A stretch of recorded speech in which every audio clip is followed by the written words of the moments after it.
سورہ عادیات. سورہ عادیات کا تعارف. مقام نزول. سورہ عادیات حضرت عبداللہ ابن مسعود رضی اللہ تعالی عنہ کے قول کے مطابق مکیہ ہے اور حضرت عبداللہ ابن عباس رضی اللہ تعالی عنہما کے قول کے مطابق مدنیہ ہے. آیات، کلمات اور حروف کی تعداد. اس صورت میں ایک رکوع، 11 آیتیں، 40 کلمے اور 163 حروف ہیں. عادیات نام رکھنے کی وجہ، مجاہدین کے ان گھوڑوں کو عادیات کہتے ہیں جنہیں وہ دشمن کا پیچھا کرنے کے لیے تیزی سے دوڑاتے ہیں. اس سورت کی پہلی آیت میں اللہ تعالیٰ نے ان گھوڑوں کی قسم ارشاد فرمائی ہے. اس مناسبت سے اسے سورہ عادیات کہتے ہیں. سورہ عادیات کے مضامین. اس سورت کا مرکزی مضمون یہ ہے کہ اس میں انسان کے ناشکرا ہونے کو بیان کیا گیا ہے اور اس سورت میں یہ مضامین بیان ہوئے ہیں. نمبر 1، اس سورت کی ابتدا میں اللہ تعالیٰ نے مجاہدین کے گھوڑوں کی قسم کھا کر ارشاد فرمایا کہ انسان اپنے رب عز و جل کی نعمتوں کی ناشکری اور انکار کرتا ہے اور وہ اپنے اس عمل پر خود بھی گواہ ہے. نمبر 2، اس سورت کے آخر میں مال کی محبت میں مضبوط اور اللہ تعالیٰ کی نعمتوں کا شکر ادا کرنے میں کمزور انسان کی مذمت بیان کی گئی اور وہ اعمال کرنے کی ترغیب دی گئی جو قیامت کے دن اللہ تعالیٰ کی بارگاہ میں حساب دیتے وقت کام آئیں گے. سورہ زلزال کے ساتھ مناسبت. سورہ عادیات کی اپنے سے ماقبل سورت زلزال کے ساتھ مناسبت یہ ہے کہ سورہ زلزال کے آخر میں نیکی اور گناہ کی جزا بیان کی گئی اور اس سورت میں اللہ تعالیٰ کی نعمتوں کی ناشکری کرنے، دنیا کو آخرت پر ترجیح دینے اور آخرت میں لیے جانے والے حساب کی تیاری نہ کرنے پر انسان کی سرزنش کی گئی ہے. بسم اللہ الرحمن الرحیم. ترجمہ: اللہ کے نام سے شروع جو نہایت مہربان رحمت والا ہے. والعادیات ضبحا فالموریات قدحا. ترجمہ: ان گھوڑوں کی قسم جو ہانپتے ہوئے دوڑتے ہیں، پھر سم مار کر پتھروں سے چنگاریاں نکالنے والوں کی. والعادیات ضبحا. ان گھوڑوں کی قسم جو ہانپتے ہوئے دوڑتے ہیں. تفسیر صراط الجنان میں ہے اس آیت میں جن گھوڑوں کی قسم ارشاد فرمائی گئی ان سے مراد غازیوں کے گھوڑے ہیں جو جہاد میں دوڑتے ہیں تو ان کے سینوں سے آوازیں نکلتی ہیں. آیت والعادیات ضبحا سے حاصل ہونے والی معلومات. مفتی احمد یار خان نعیمی رحمت اللہ تعالی علیہ نے کیا پیارے نکتے بیان فرمائے کہ آیت سے معلوم ہوا. نمبر 1، غازیوں کی شان بہت اعلیٰ ہے کہ اللہ تعالیٰ نے ان کے گھوڑوں کی قسم ارشاد فرمائی. نمبر 2، جب غازی کے گھوڑے نے اپنی پشت پر غازی کو لیا تو اس گھوڑے کی شان اونچی ہو گئی. تو جب حضرت ابوبکر صدیق رضی اللہ تعالی عنہ نے ہجرت کی رات سید المرسلین صلی اللہ تعالی علیہ وآلہ وسلم کو اپنے کندھے پر لیا، حضرت علی المرتضی کرم اللہ تعالی وجہ الکریم نے حضور پرنور صلی اللہ تعالی علیہ وسلم کو صحبہ کے مقام میں اپنے زانوں پر سلایا اور حضرت عائشہ صدیقہ رضی اللہ تعالی عنہا نے حضور اقدس صلی اللہ تعالی علیہ وآلہ وسلم کے وصال کے وقت آپ صلی اللہ تعالی علیہ وسلم کا سر مبارک اپنے سینے پر لیا. بلکہ وہ آمنہ خاتون اور حلیمہ دائی جنہوں نے حضور اقدس صلی اللہ تعالی علیہ وسلم کو اپنی گودوں میں کھلایا، ان کی کیا شان ہوگی. نمبر 3، یہ کہ جب غازی کے گھوڑے کی سانس برکت والی ہے کہ اس کی قسم ارشاد ہوئی تو ذاکر کی سانس بھی برکت والی ہے جس سے شفا ہوتی ہے. فالموریات قدحا.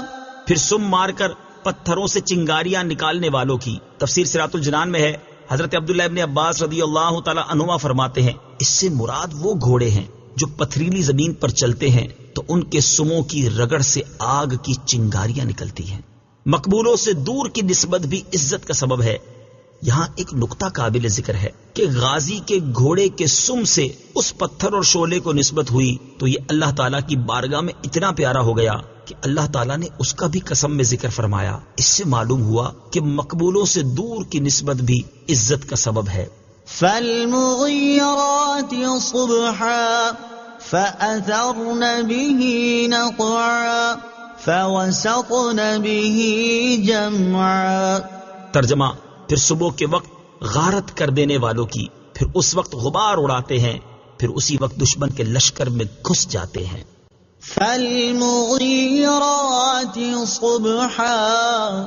پھر صبح کے وقت غارت کر دینے والوں کی. تفسیر صراط الجنان میں ہے اس آیت اور اس کے بعد والی 2 آیات کا خلاصہ یہ ہے کہ ان گھوڑوں کی قسم جو صبح کے وقت اسلام کے دشمنوں پر حملہ کر دیتے ہیں، پھر اس وقت دوڑتے ہوئے غبار اڑاتے ہیں، پھر اسی وقت دشمن کے لشکر میں بے خوف گھس جاتے ہیں. مجاہدین جب اسلام کے کسی دشمن پر حملہ کرنے کا ارادہ کرتے تو رات بھر سفر کرتے اور صبح کے وقت حملہ کر دیتے۔ اس کا فائدہ یہ ہوتا کہ رات کے وقت اندھیرے میں ہونے کی وجہ سے وہ دکھائی نہیں دیتے تھے، اور جس وقت وہ حملہ کرتے اس وقت لوگ غافل اور جنگ کے لیے تیار نہیں ہوتے تھے۔ سورہ عادیات کی آیت نمبر 3 تا 5 سے حاصل ہونے والی معلومات۔ ان آیات سے چند باتیں معلوم ہوئیں۔ نمبر 1، صبح کے وقت عموماً جہاد بابرکت ہے، بلکہ اس وقت کیے جانے والے ہر دینی اور دنیاوی کام میں برکت ہوتی ہے۔ نمبر 2، جہاد کے وقت گھوڑوں کے دوڑنے سے جو غبار اڑتا ہے وہ بھی اللہ تعالیٰ کو پیارا ہے، کیونکہ وہ اللہ تعالیٰ کی راہ میں اڑنے والا غبار ہے۔ نمبر 3، دشمن کے لشکر میں بے خوف گھس جانا بھی اللہ تعالیٰ کو پیارا ہے۔ ان الانسان لربه لکنود وانه على ذلك لشہید۔ ترجمہ، بے شک انسان اپنے رب کا بڑا ناشکرا ہے اور بے شک وہ اس بات پر خود گواہ ہے۔ ان الانسان لربه لکنود، بے شک انسان اپنے رب کا بڑا ناشکرا ہے۔ تفسیر صراط الجنان میں ہے، اللہ تعالیٰ نے غازیوں کے گھوڑوں کی قسمیں ذکر کر کے فرمایا بے شک انسان اپنے رب عز و جل کا بڑا ناشکرا ہے۔ حضرت عبداللہ ابن عباس رضی اللہ تعالیٰ عنہما فرماتے ہیں، ناشکرے سے مراد وہ انسان ہے جو اللہ تعالیٰ کی نعمتوں سے مکر جاتا ہے، اور بعض مفسرین نے فرمایا کہ ناشکرے سے مراد گناہگار انسان ہے، اور بعض نے فرمایا کہ اس سے مراد وہ انسان ہے جو مصیبتوں کو یاد رکھے اور نعمتوں کو بھول جائے۔ وَإِنَّهُ عَلَى ذَلِكَ لَشَهِيدٌ، اور بے شک وہ اس بات پر خود گواہ ہے۔ تفسیر صراط الجنان میں ہے، اس آیت کا ایک معنی یہ ہے کہ بے شک وہ انسان ناشکرا ہونے پر خود اپنے عمل سے گواہ ہے، دوسرا معنی یہ ہے کہ اللہ تعالیٰ انسان کے ناشکرے ہونے پر خود گواہ ہے۔ وَإِنَّهُ لِحُبِّ الْخَيْرِ لَشَدِيدٌ أَفَلَا يَعْلَمُ إِذَا بُعْثِرَ مَا فِي الْقُبُورِ وَحُصِّلَ مَا فِي الصُّدُورِ إِنَّ رَبَّهُمْ بِهِمْ يَوْمَئِذٍ لَخَبِيرٌ۔ ترجمہ، اور بے شک وہ مال کی محبت میں بہت شدید ہے، تو کیا وہ نہیں جانتا جب وہ اٹھائے جائیں گے جو قبروں میں ہیں اور جو سینوں میں ہے وہ کھول دی جائے گی، بے شک ان کا رب اس دن ان کی خوب خبر رکھنے والا ہے۔ وَإِنَّهُ لِحُبِّ الْخَيْرِ لَشَدِيدٌ، اور بے شک وہ مال کی محبت میں بہت شدید ہے۔ تفسیر صراط الجنان میں ہے، اس آیت اور اس کے بعد والی 3 آیات کا خلاصہ یہ ہے کہ بے شک انسان مال کی محبت اور اس کی طلب میں تو بہت مضبوط اور طاقتور ہے، جبکہ اللہ تعالیٰ کی عبادت کرنے اور اس کی نعمتوں کا شکر ادا کرنے کے لیے کمزور ہے۔ تو کیا مال کی محبت میں مبتلا وہ انسان نہیں جانتا کہ جب وہ مردے اٹھائے جائیں گے جو قبروں میں ہیں اور انہیں اللہ تعالیٰ کی بارگاہ میں پیش کیا جائے گا اور جو حقیقت سینوں میں ہے وہ کھول دی جائے گی، تو اس وقت اللہ تعالیٰ انہیں ان کے نیک اور برے اعمال کا بدلہ دے گا۔ بے شک ان کا رب عز و جل قیامت کے دن جو کہ فیصلے کا دن ہے، ان کے اعمال، ان کی نیتوں اور ان کی اطاعت و نافرمانی کی خوب خبر رکھنے والا ہے، جیسا کہ ہمیشہ سے ہے۔ نور العرفان میں ہے، غافل انسان مال کی محبت کی وجہ سے سخت دل ہے، کیونکہ مال کی محبت سختی دل کا باعث ہے، جیسے حضور صلی اللہ تعالی علیہ وآلہ وسلم کی محبت نرمی دل کا سبب ہے۔ دیکھو یزید، فرعون، شداد جانوروں سے زیادہ سخت دل تھے، محض محبت مال سے، یا غافل انسان مال کی محبت میں سخت دل ہے، دین میں نرم یعنی دین میں سختی برداشت نہیں کرتے۔ اس لیے عام طور پر لوگ دنیا کے لیے وہ مشقتیں جھیل لیتے ہیں جو دین کے لیے نہیں جھیلتے۔ مال سے محبت کی 4 صورتیں۔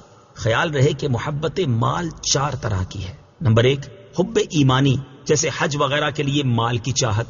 نمبر 2، حب نفسانی، جیسے اپنے آرام و راحت کے لیے مال سے رغبت۔ نمبر 3، حب طغیانی، جیسے محض جمع کرنے اور چھوڑ جانے کے لیے مال سے محبت۔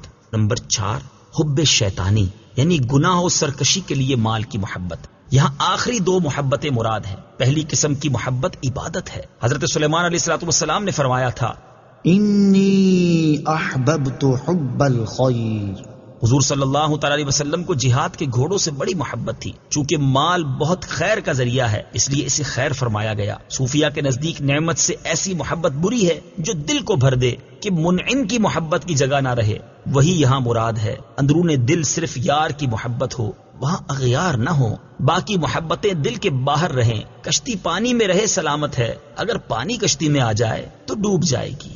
صدق اللہ العظیم۔